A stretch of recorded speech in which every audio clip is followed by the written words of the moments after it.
مسلمہ اسلامی مسالک کے مقدسات کی توہین حرام ہے.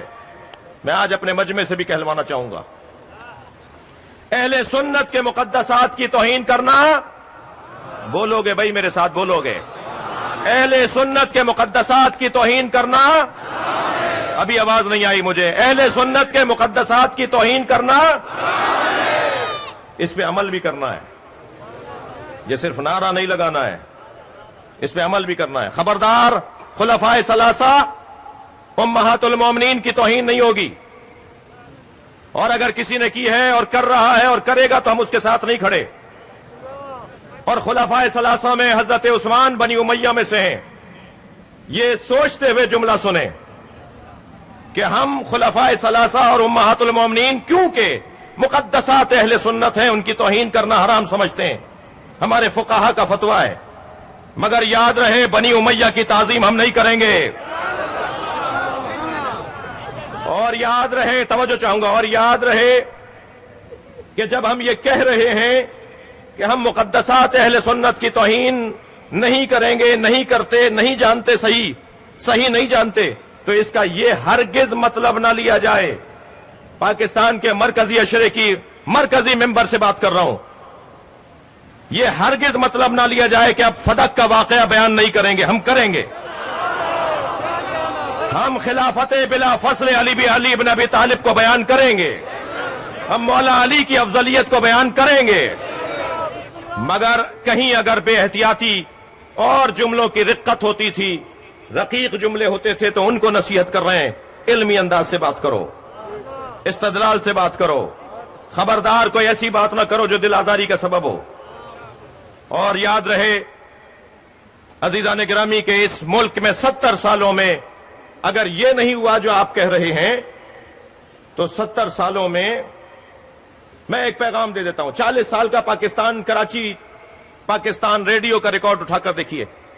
70 سالوں میں یہ زیارت عاشورہ 40 سال تک پڑھی گئی ہے ریڈیو پاکستان سے. ٹھیک ہے، میں اپنے بچوں سے کہوں گا کہ کوئی واجب نہیں ہے کہ آپ زیارت عاشورہ ہی پڑھیں، زیارت وارثہ پڑھ لیجئے، زیارت ناہیہ پڑھ لیجئے. میرے بچے، میرے جوان جو مجلس نماز کا اہتمام کرتے ہیں، میں ان سے نصیحت کر رہا ہوں، لیکن کوئی ضدیت نہیں ہے. ہم امن چاہتے ہیں، ہم اپنے عقیدے پر معقول انداز سے عمل کرنا چاہتے ہیں. لیکن یہ کہنا کہ 70 سالوں میں نہیں ہوا، تو 70 سالوں میں کیا نہیں ہوا وہ بھی بتا دوں. 70 سالوں میں بے گناہ بے خطا حضرت فلاں، میں تو اس ممبر پہ نام نہیں لینا چاہتا، بے گناہ بے خطا حضرت فلاں کا نعرہ لگا اس ملک میں 70 سالوں میں نہیں ہوا. سیاست فلاں زندہ باد کا نعرہ اس ملک میں لگا 70 سالوں میں نہیں ہوا. جب تم سیاست فلاں زندہ باد کہتے ہو تو پھر سیاست علی کو کیا کہتے ہو؟ کیونکہ وہ سیاست علی کی سیاست کے سامنے تھی.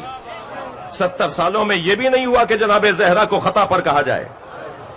70 سالوں میں بہت سارے کام نہیں ہوئے. خدا کے واسطے اپنے انداز کو بہتر کیجئے.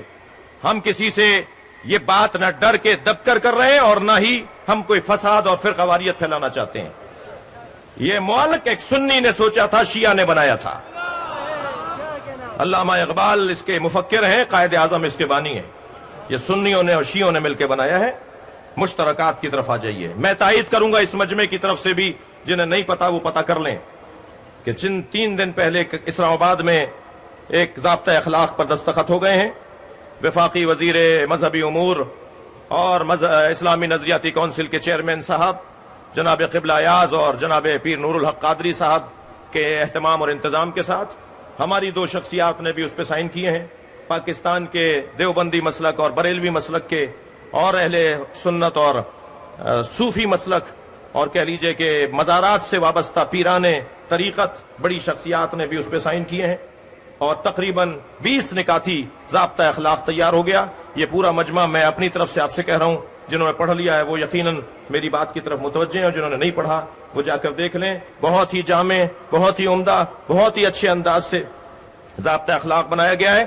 ہم اس مجمع کی طرف سے اور اپنی طرف سے یہ بات اعلان اور اظہار کرنا چاہتے ہیں کہ ہم اس ضابطہ اخلاق پر کاربند رہیں گے. اور ماضی میں بھی ہم الحمدللہ اس پہ کاربند تھے، اور جہاں کمزوری نظر آئی تو آپ سے پہلے ہم اس سے ناراض ہوئے کہ جس نے کمزوری دکھائی. اس ملک میں ہم ناراض ہوئے ان لوگوں سے کہ جو ہمارے درمیان تھے اور وہ اس ضابطۂ اخلاق پر عمل نہیں کر رہے تھے جو اب بنا ہے. انشاءاللہ اس پہ عمل رہے گا.